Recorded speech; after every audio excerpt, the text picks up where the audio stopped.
cards, and of course we're starting with Druid.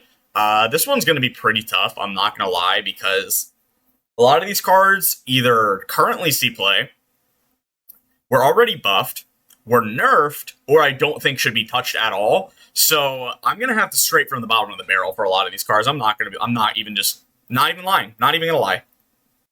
So first of all, we have to start with Mulch Muncher. It should not be Friendly Treant that died this game. Friendly Treant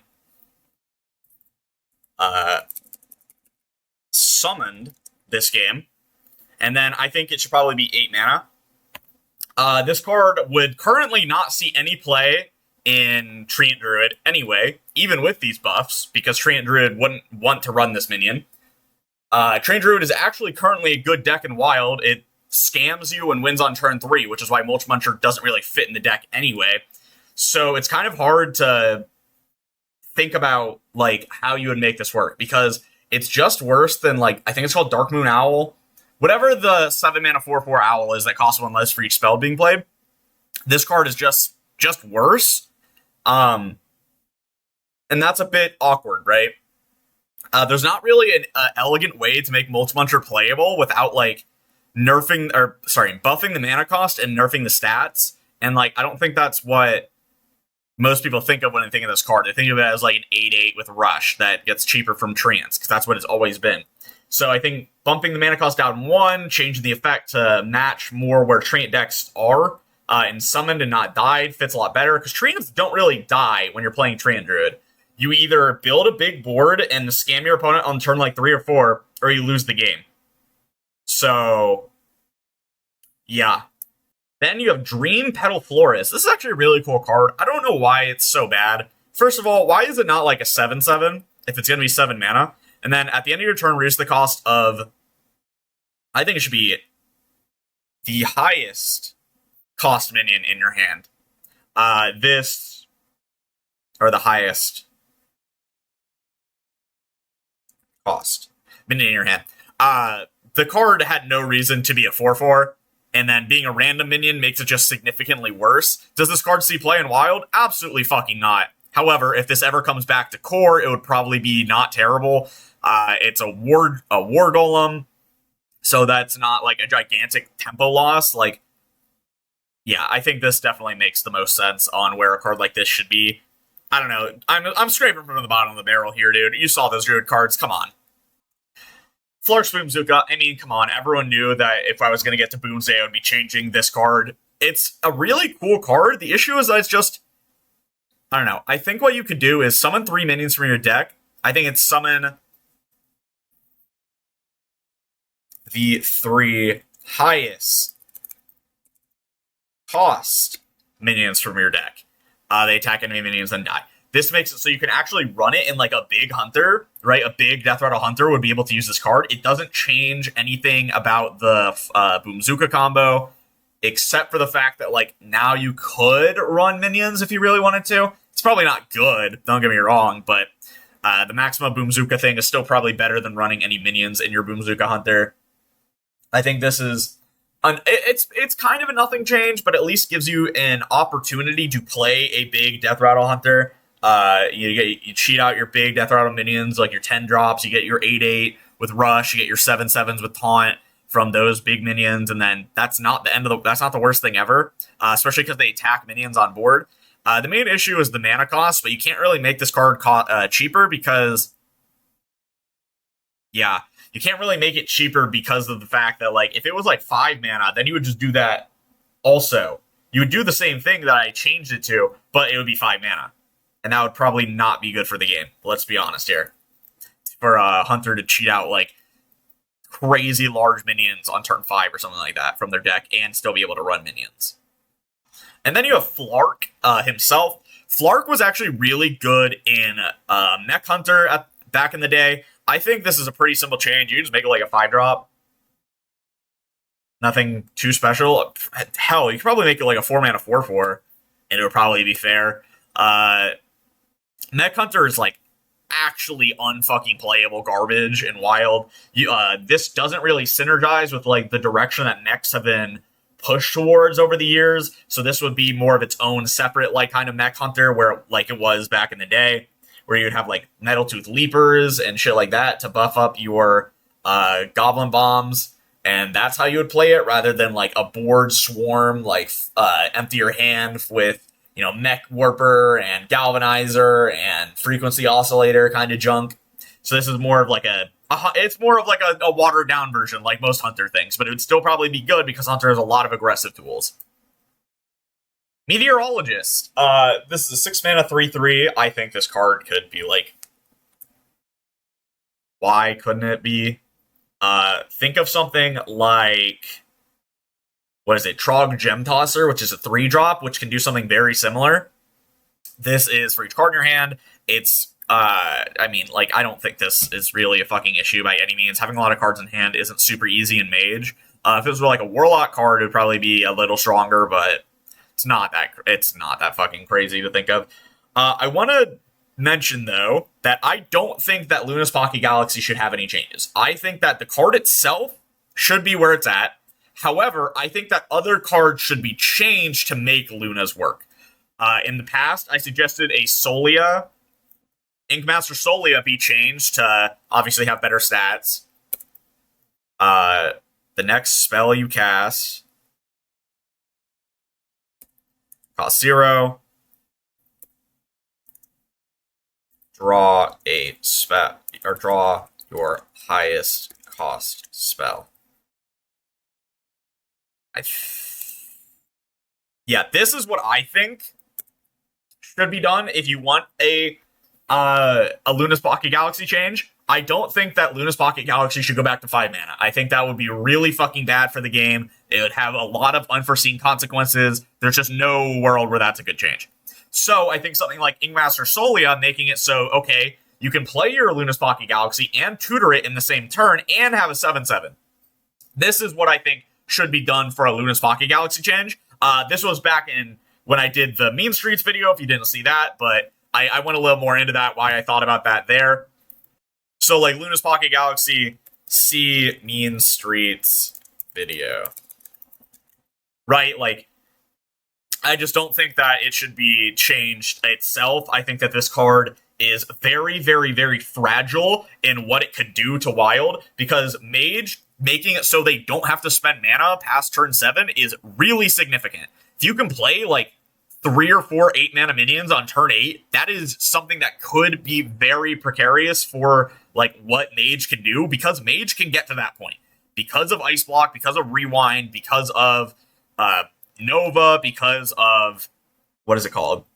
Solid Alibi, Mage can always be threatening if they had a card like Pocket Galaxy be good, that I just don't think that you can buff the Pocket Galaxy itself. Kangor's Endless Army. This card is actually not bad currently, and I think that I want to buff it and nerf it at the same time.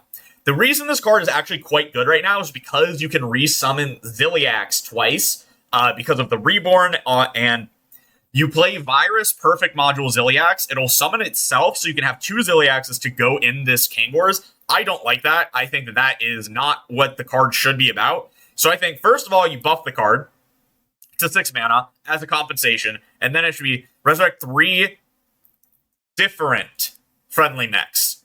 I get that that's a nerf. I get that this is a nerf to the card's viability. I understand that. But I don't like the fact that we have the unkillable Ziliax being resummoned from Kangor's twice. I think that that is really fucking problematic.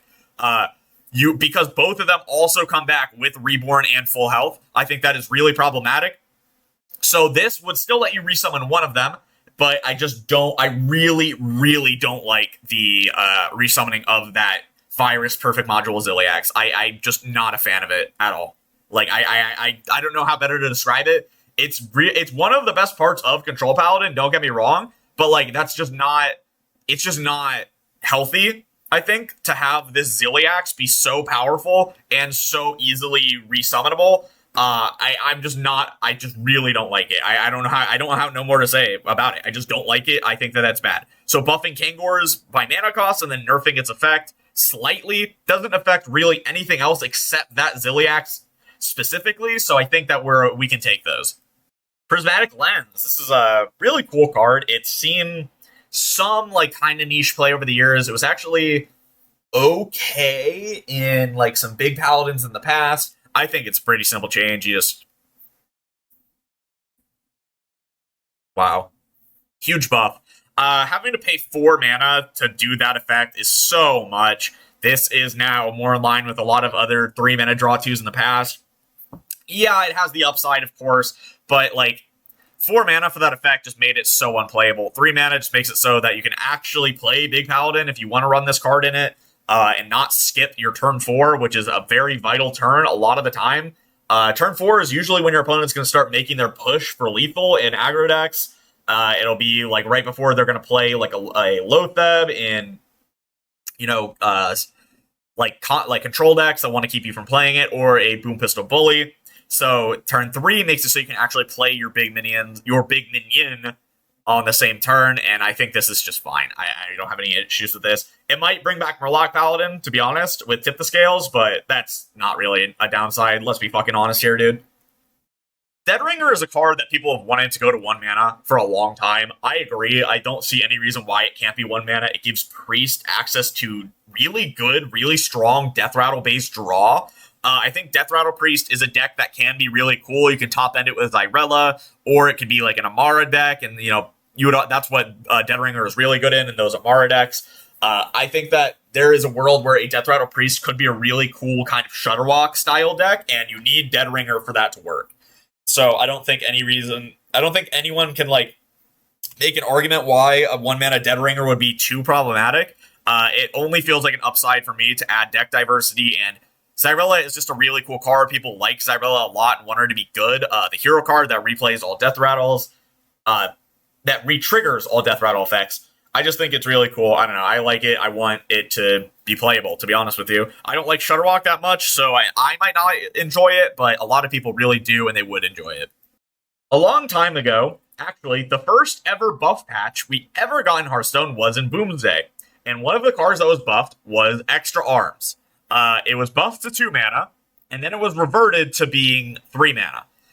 The reason was Inner Fire Priest was really good with it, but like, we're so far past that point where Inner Fire Priest would really care about a card like this that much, especially because of Anduin's Gift, that I think that this card could easily be reprinted or buffed to 2 mana. Would it go in Inner Fire Priest? Maybe. And maybe as a one-of, because it's technically 0 mana plus 4 health if you have 2 Radiant Elementals. Fuck that card. But I think this is definitely fine. It would give a buff priest a buff rather than an Inner Fire Priest. Just a buff-oriented priest. Like an Even Priest would love this card. Even Priest is actually quite fun if you haven't played it yet. You run Radiant Light Spawn, you double up on your hero power with like Single On Buddy, and it gives you a lot of stats. Same with like Hidden Gem to heal at the end of the turn. It would love a card like Extra Arms because it's just way more stats. And I think that like this card should have just been reverted a long time ago, to be honest. In current year, Necromantic Vial can be like 4 mana. You have to look at what is it? Yelling Yodeler? I think it's what the name of the card is called. I don't actually remember. I don't play that card. But it's the 4 mana, 3/4 Battlecry trigger-friendly minions, Death Rattle twice, undead, that is in Hunter and Death Knight. Necromantic Vial being 5 mana is really archaic and makes no sense. You can make the fucking argument about, like, preparation, but, like, that's so dumb. That's so dumb to care about preparation when you think about this card specifically.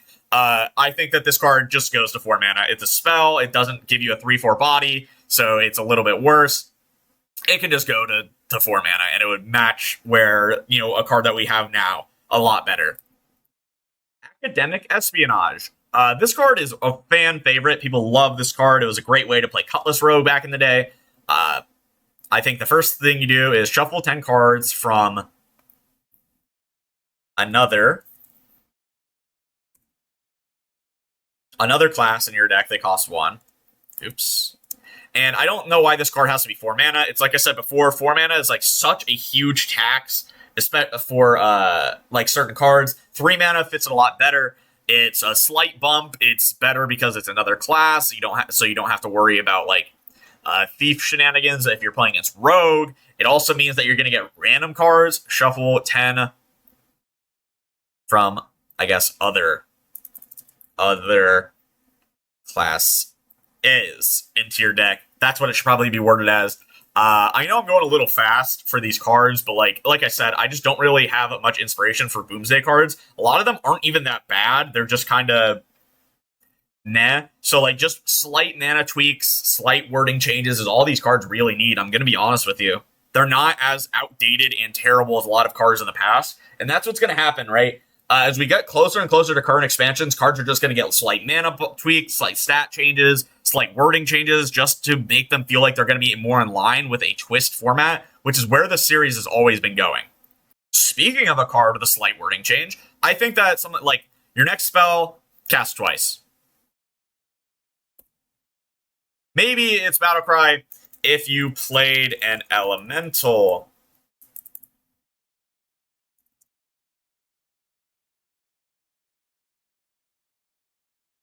Jeez, I can't type. Then bold this. Boom. If you played an elemental last turn, your next spell casts twice.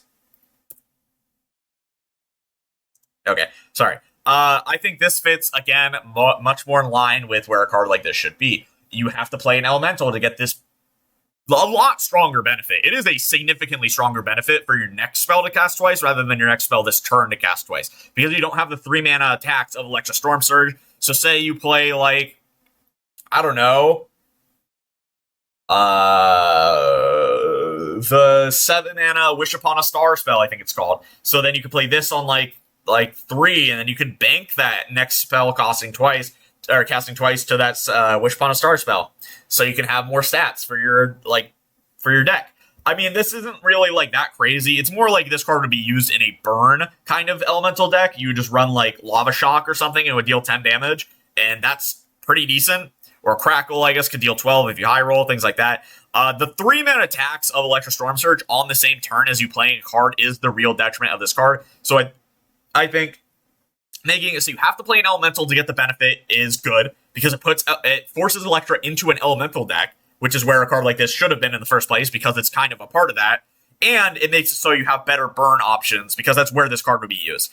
Shaman has pretty good burn to begin with, so there's nothing really that crazy about this. Technically, you can make it work with like Flash of Lightning if you really wanted to, so that you could have like double flash or triple flash on your turn, and that's kind of funny. But yeah, I think this is where the card probably should be. I think that this card should probably be 1 mana. I'm not gonna lie. Like, it's so weird. I think maybe you actually completely reword the card. It's draw a card, copy it if it's an elemental. Copy it if it is an elemental. So it's a 1 mana draw 1, nature spell and Shaman, and then if it's an elemental, you get a copy of it. Is this too strong for elemental Shaman? Definitely not. Is this too strong with Flash of Lightning? Probably, which is why I don't like it being a nature spell, but I mean, you can remove that, but I think that's completely reworking the card too much.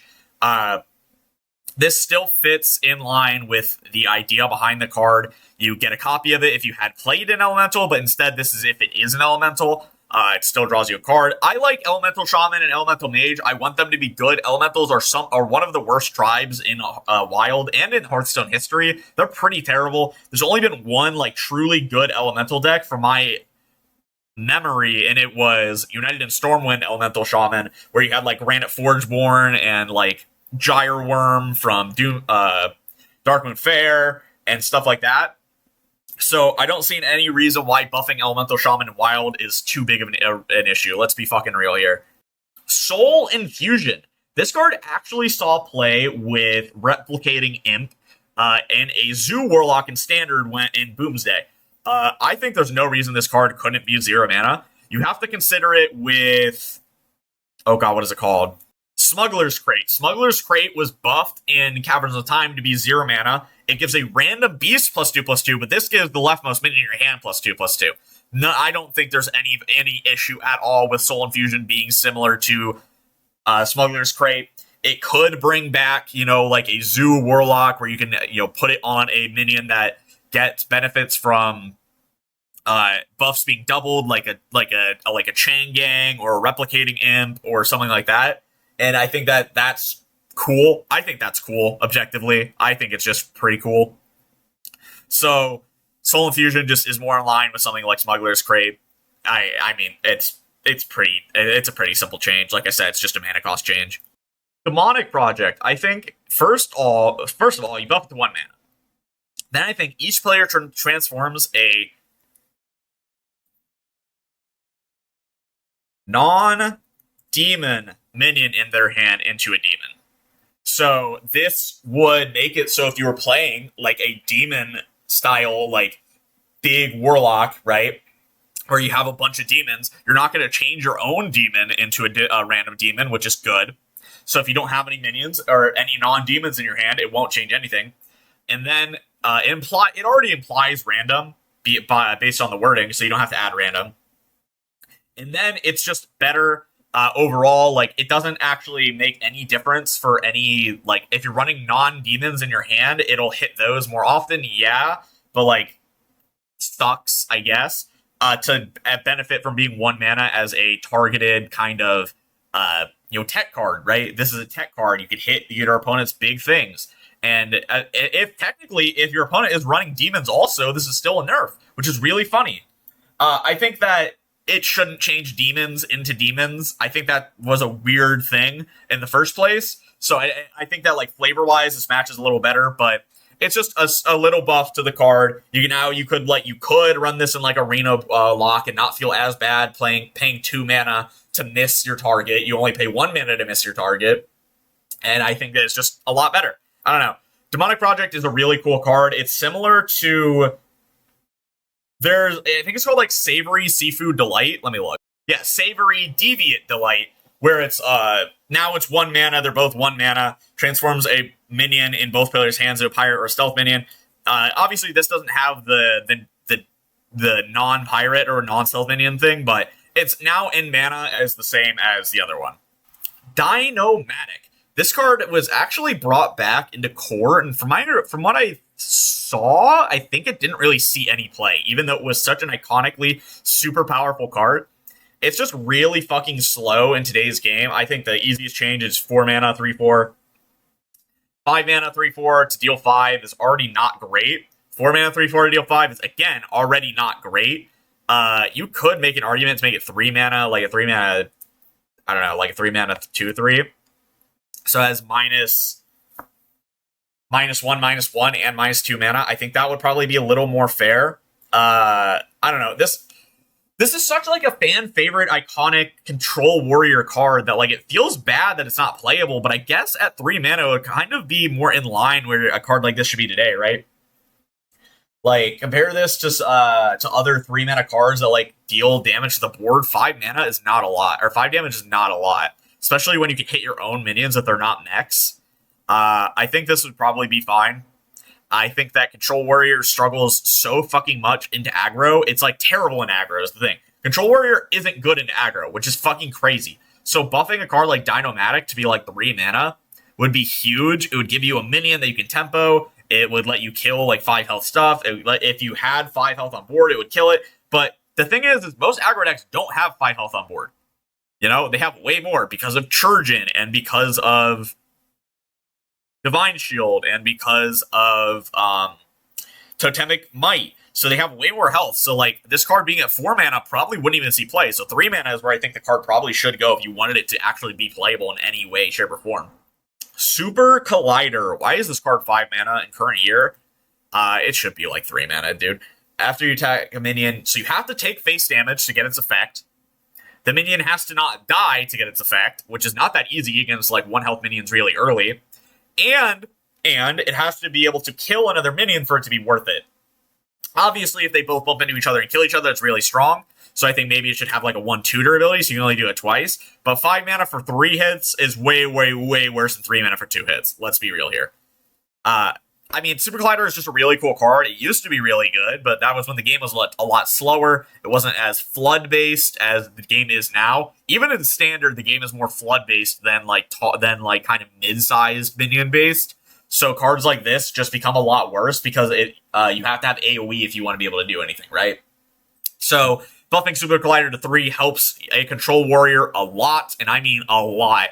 because this is also really fucking good into giants. Your opponent actually has to position correctly if they want giants. Yeah, you still have to get hit in the face by 8 attack if you want the giants to kill each other, but like, I think you'll take that as a control warrior. I think you will.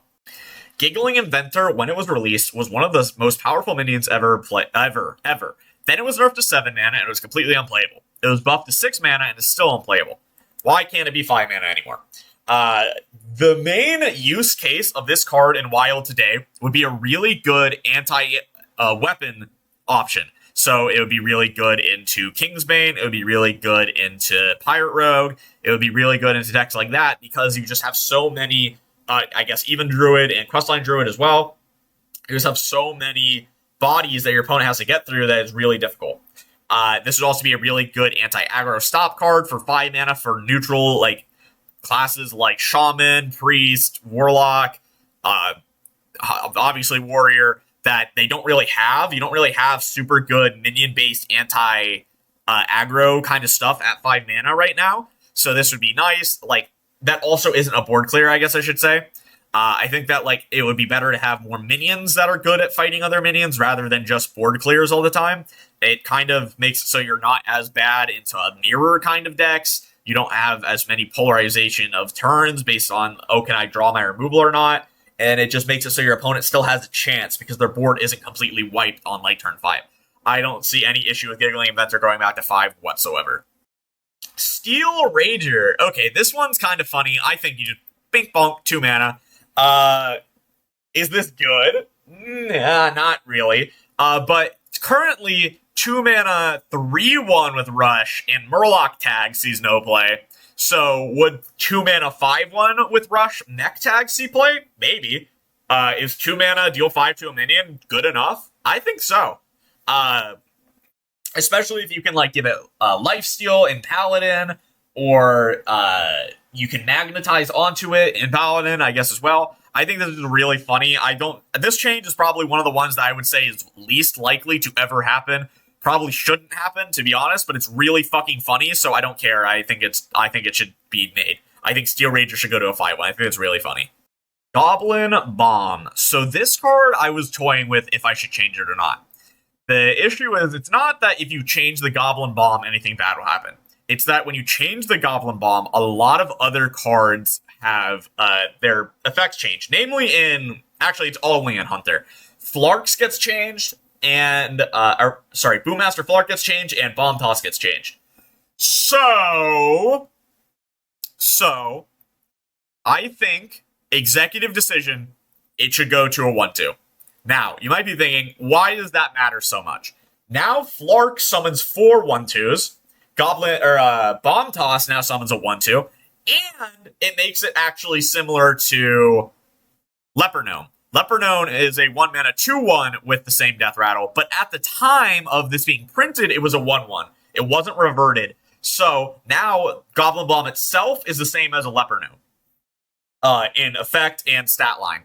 Obviously, it's reversed and it's a mech, but I don't think there's anything wrong with Goblin Bombs being 1/2s. It would make Flark a lot better. It would make Bomb Toss a lot better.